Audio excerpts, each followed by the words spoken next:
friends, fellow competitors, mortal enemies, I ask you all now to close your eyes and imagine a place where you are completely comfortable with yourself.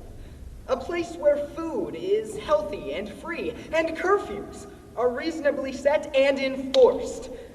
A place where no one is shoving your head in the toilet and calling you a nerd that'll probably never get a girlfriend until he stops wearing bow ties with polos and grows a couple of feet.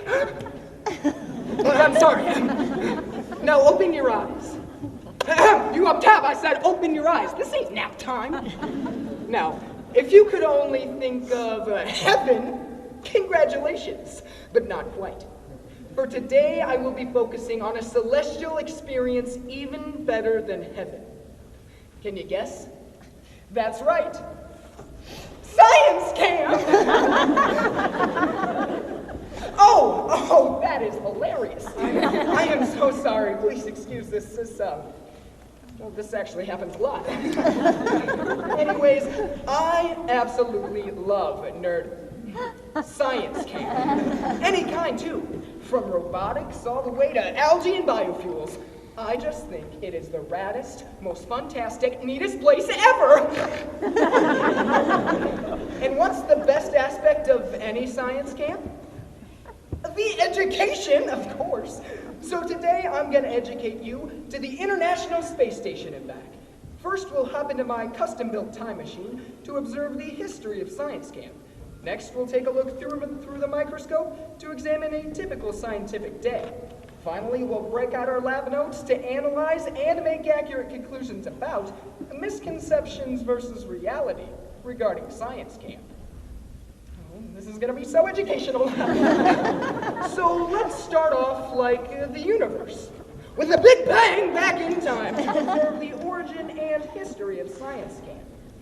Now, the details are a little sketchy, but there is a little traditional legend that counselors say is just to help the bedwetters get to sleep, but I really believe there's some truth here. It goes like this. A long, long time ago, after Star Wars A New Hope, but before the Empire struck back, intellectually gifted children, like myself, were afraid to show their faces from the shadowy halls in which they lurked. Until one day, a brave young scholar named Lucas Skyrunner had enough. He emerged from the bathroom stall in which he'd been eating lunch and proclaimed, "I've had enough! We're all sick and tired of this. Why can't we, the slightly less physically developed, but just as passionate nerds, have a time to culture common bacteria without being split in half by a wedgie? Why can't we live long and prosper?" The other kids then threw mashed potatoes at him, but his message was heard by none other than the great Albert Einstein. He let Lucas and his friends stay at his lab for a whole week, letting them partake in all of his major experiments. Legend has it that the kids at that first science camp invented the light bulb. So that makes science camp officially like the coolest thing ever, because who doesn't use light bulbs? I'm just saying. Now it's time to break out our microscopes for an ultra close-up look at a typical day at science camp. And no matter what kind of camp you're in, whether it be a 3-day stay at a cabin, studying owls, or a week-long astrophysics camp, they all follow the same basic format. Initial drop-off is always a little dramatic. Most kids cry, some sob, and some just stand in the corner and silently stare at all the new faces. But hey, that's cool, because we've all been there, right? Anyways, after the tears and initial regret, the staff usually tries to humor us with trivial games or activities. The real fun doesn't start until after our practical 8 hours of sleep, when we rise at 7 at the latest to, and that's right, get straight to learning. Sessions usually run 4 to a day with 2 to 3 hours a session. That's like going to school for an extra 4 hours. How great is that?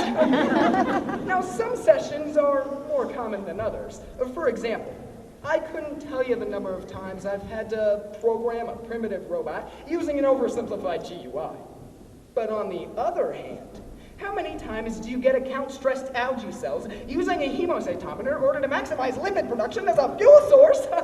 As long as you don't get stuck with the geeks, it's really enjoyable. After the learning is over for the day, all of the campers participate in a riveting game of football. Just kidding, sports are lame. At the end of the day, we study, of course.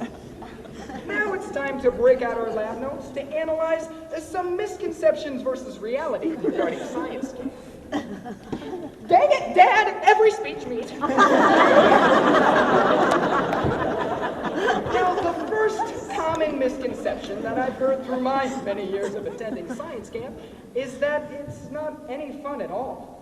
Haters are all like, it's an extra week of school in the summer. And I'm all like, yeah, you say that like it's a bad thing. Now, sure, some geek weeks. Oh, I've taken to calling them geek weeks so that it hurts less when other people say it. Now, sure, some geek weeks lack traditional, outdoorsy, dirty, dangerous camp-like activities such as horseback riding or mud fights. But that doesn't mean we're holed up in a classroom all day. One time, I even had to wade into a rushing, ankle-deep stream to test water speed, and there was litter everywhere. How's that for a risky camp activity? The second common misconception is that you have to be smart to attend. Now, technically, this isn't true, as the staff in charge of the camps don't usually like to discriminate, but personally, if you don't know how many grams of oxygen are in 3.82 moles of pentachloronitrobenzene, then don't come. Finally, everyone likes to think that all who willingly participate in science camp are weird, socially awkward, and know-it-all geeks that have nothing better to do with their time. Now that stereotype is mostly true. For the rare exceptions, I've taken the time to devise this pie chart that clearly divides science camp into social classes. As you can see, a vast majority, about 70% of the kids, are considered the stereotypical geeks of pop culture, aka the peasants. The next 29% are the kids who silently and awkwardly stare at you, longing for their mothers to pick them up. And now these folks are known as the untouchables. Finally, every society needs a top class, a 1% to rule the other 99.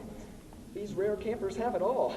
The looks, the friends, the social skills, and the genius envied by all other nerds. And now this 1% is known camp-wide as the king. Oh, excuse such an old picture of me. Now, hopefully that cleared up any doubts you may have had about science camp. If not, feel free to talk to one of my peasants after the presentation. Now, today I've heightened your understanding about the grooviest place known to man with a trip back in time, a look through the microscope, and an examination of our lab notes to draw accurate conclusions about science camp. Well, maybe next time one of you jerks thinks about throwing one of us nerds in a locker, you'll show some more respect. I don't know what that has to do with science camp. I'm just really sick of being shoved in lockers. To all my fellow geeks in the gym, I'll see you this summer. Live long and prosper.